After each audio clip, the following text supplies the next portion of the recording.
Rescue work continues in China's Sichuan province following the 7.0 magnitude earthquake that hit the southwestern province on Saturday.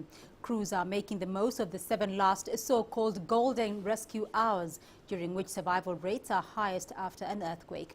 According to the Sichuan provincial government, as of 6 p.m. Monday Beijing time, 192 people have died and over 11,000 have been injured. Over 960 are in serious condition. 23 people are still missing.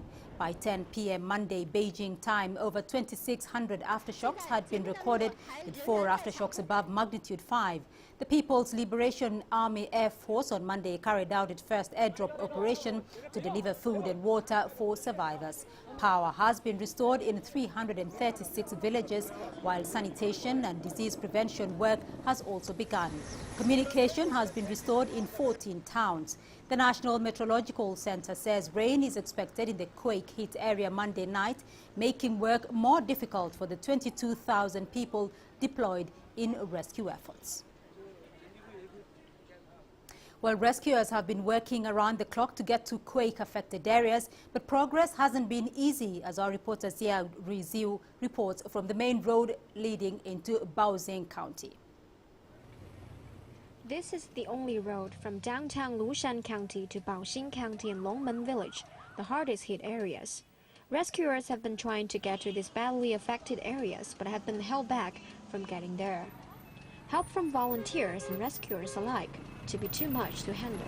I'm now at the only way to the earthquake-shattered area, Baoxing Village and Longmen Village, and there is a huge traffic jam here. It led only way for the ambulances to get out the injured ones to Lushan County. Policemen are doing their best to clear the traffic jams, further adding the anxiety and frustration. But restricting access is needed to clear a lifeline for the injuries. We want to walk to Baoxing County, but we could only make it half the way this morning. We had to turn back from there. We want to get to Baoxing, but are restricted. We can understand that people want to get to the villages to provide help, but there are too many vehicles on the roads. We have to first clear the way for the ambulances so they can carry the injured out.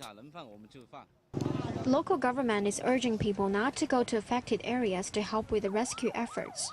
Their priority is to let the ambulances and firefighters to get the injuries out. Meanwhile, the city of Yan has become a transfer hub for shipments of relief supplies into most remote areas. Many volunteers have been helping out in the city to distribute the urgently needed food and materials. CCTV's Tang Bo in Yan has more. Hundreds of volunteers working together. Leading the team is You Chao. She's been working at this stadium as a volunteer since the first day of the earthquake. You Chao is in her 3rd year at Sichuan Agriculture University. The school asked the students to leave after the quake, but she decided to stay.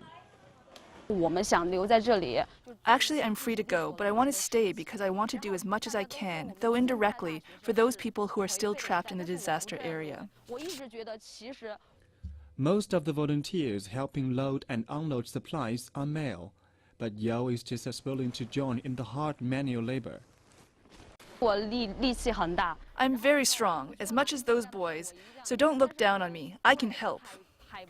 Since roads to the disaster area remain blocked by rocks and mud caused by landslides, trucks have had limited access.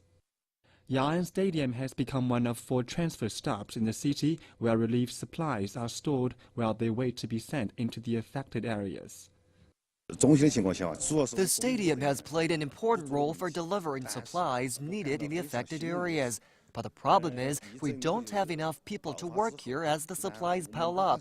So I am very grateful that these volunteers are willing to help.